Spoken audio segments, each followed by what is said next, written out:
Welcome back to The Explainer. Today, we're diving into a recording session that literally changed music history.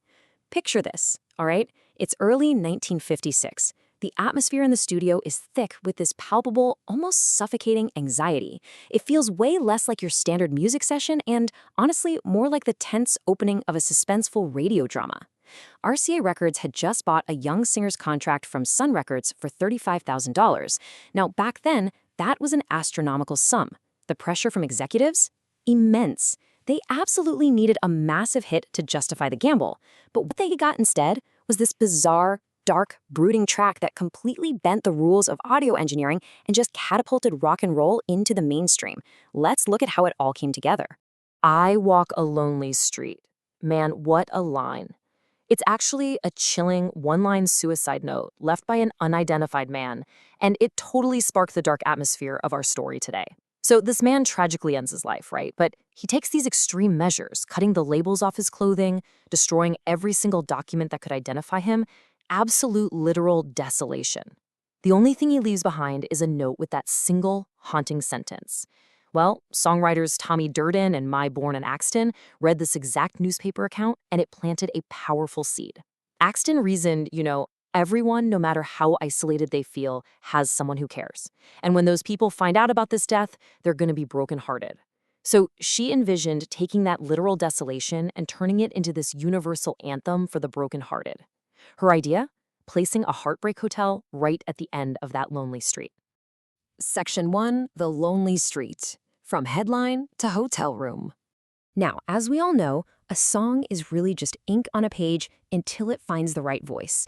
And Mayborn Axton, known back then as the Queen Mother of Nashville, she was the ultimate connector. She knew exactly who needed to hear this track. In November 1955, May's at a country music disc jockey convention in Nashville, and she literally bumps into Elvis Presley and his manager in the lobby of her hotel. She had a demo tape of Heartbreak Hotel ready to go, invites them up to her room, and just hits play. Elvis instantly fell in love with the brooding nature of the song. And guys, the momentum from that moment was staggering. I mean, they hit the studio on January 10th, and the physical single was pressed and in stores a mere 17 days later. There was just this incredible urgency to get this sound out to the world. Section 2. From Sun to RCA, a culture clash.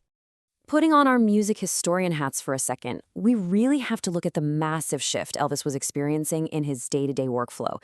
There was a visceral, totally night and day difference between where he came from and where he was recording now. Down in Memphis, at Sam Phillips' Sun studio, Elvis was used to this intimate, independent, almost jam session vibe, right? It was laid back, mistakes were just part of the charm. But for this pivotal session on January 10, 1956, he was walking into the Methodist Television, Radio, and TV studios in Nashville. Talk about a culture clash. This place was a formal, sterile, buttoned-up, union-regulated environment. You've got executives literally watching the clock and union engineers who expected singers to hit their mark and just stay there. Elvis and his band were suddenly thrust into this highly professional space that felt completely alien to their chaotic, high-energy creative process. So here's the million-dollar question. How do you record a moving target? Because that was the crucial problem producer Steve Sholes faced when he realized Elvis couldn't just stand there to sing. In a standard 1950s session, the vocalist stood perfectly still in front of a heavy, fixed directional microphone. That's how you got a clean audio capture. But come on, this is Elvis. He wasn't exactly a standard vocalist. Sholes quickly noticed that Presley's voice and his acoustic guitar kept fading in and out of the mix. When he asked him about it, Elvis simply explained that he couldn't stand still. The music absolutely demanded physical movement for him to generate that raw vocal energy. He was literally a moving target, constantly swaying out of the microphone's narrow pickup pattern. Section 3. Capturing the lightning. Technical innovations. This is the moment where standard operating procedures just had to be thrown right out the window. To catch lightning in a bottle, Sholes and his team bent the strict rules of a major studio to accommodate Elvis's kinetic performance style. Instead of forcing the artist to adapt to the room, the producer forced the room to adapt to the artist. It's brilliant. By strategically remiking the entire studio space, it didn't matter if Elvis was swiveling his hips to the left, jumping back, or turning his guitar away from the center line. The microphones were gonna catch him. And this profound adjustment completely transformed the final audio quality. Instead of getting this dry, stationary vocal, they ended up with a fuller, far more spatial sound that actually captured the physical, kinetic energy of the room itself. It was a massive technical gamble that prioritized the raw emotion of the performance over rigid engineering rules. And it gets even better. Taking a brilliant suggestion from Presley himself, they utilized an empty hallway to create that signature, brooding vocal echo that totally defines the track. They actually took a microphone and a speaker and placed them out in the building's empty hallway. So the vocal was fed out into the corridor, bounced off those hard walls, and was recorded right back in. That's what gave Heartbreak Hotel its ghostly, isolated sound. This wasn't just some cool studio trick, either. It was a highly deliberate artistic choice. It perfectly recreated the haunting, isolated atmosphere of that unidentified man's suicide note we talked about earlier.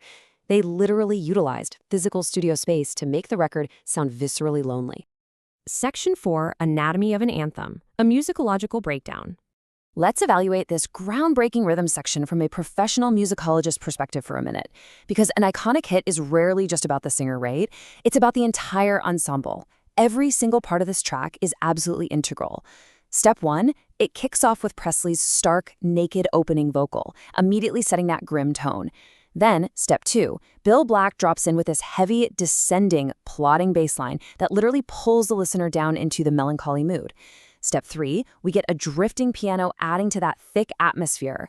And finally, step 4, legendary session musician Chet Atkins delivers a sharp, twangy guitar solo that just cuts right through the mix. Atkins and Black profoundly influenced the final production sound here. When you break it down like this, you really hear how they created an unprecedented hybrid, seamlessly merging traditional country instrumentation with a raw, swaggering blues rhythm. Section 5, a million-selling masterpiece, the commercial impact. Well, all that friction, all those wild microphone adjustments, that weird hallway echo, it all culminated in a record that fundamentally shifted the landscape of the music industry. Heartbreak Hotel became Elvis's first #1 pop record and his very first million seller. It totally dominated the Billboard Top 100 chart and officially became the best-selling single of 1956. But why did it work so well? Well, because that unique arrangement, born from technical accidents, hallway echoes, and a really dark backstory, sounded like absolutely nothing else on the radio at the time. It was a massive commercial hit specifically because it was so radically different. It instantly justified RCA's massive $35,000 investment in a matter of weeks, snagging Elvis's first gold record and permanently crowning him as a major commercial success. Think about why this matters to the music you listen to today. Every time you hear a unique spatial audio effect or a deeply kinetic, raw vocal performance on a modern track, that traces straight back to rule breakers like Steve Sholes and Elvis Presley in 1956. If Sholes had forced Elvis to stand still like a traditional singer, Heartbreak Hotel might have sounded stiff, lifeless, and, honestly, completely forgettable. Instead, they adapted, they experimented, and they changed history. So I'll leave you with this provocative thought. If one microphone adjustment and an empty hallway in a Nashville studio created a million seller, how many other rock and roll revolutions were born from a technical accident? Thanks for exploring this explainer with me. Keep listening closely to your favorite tracks.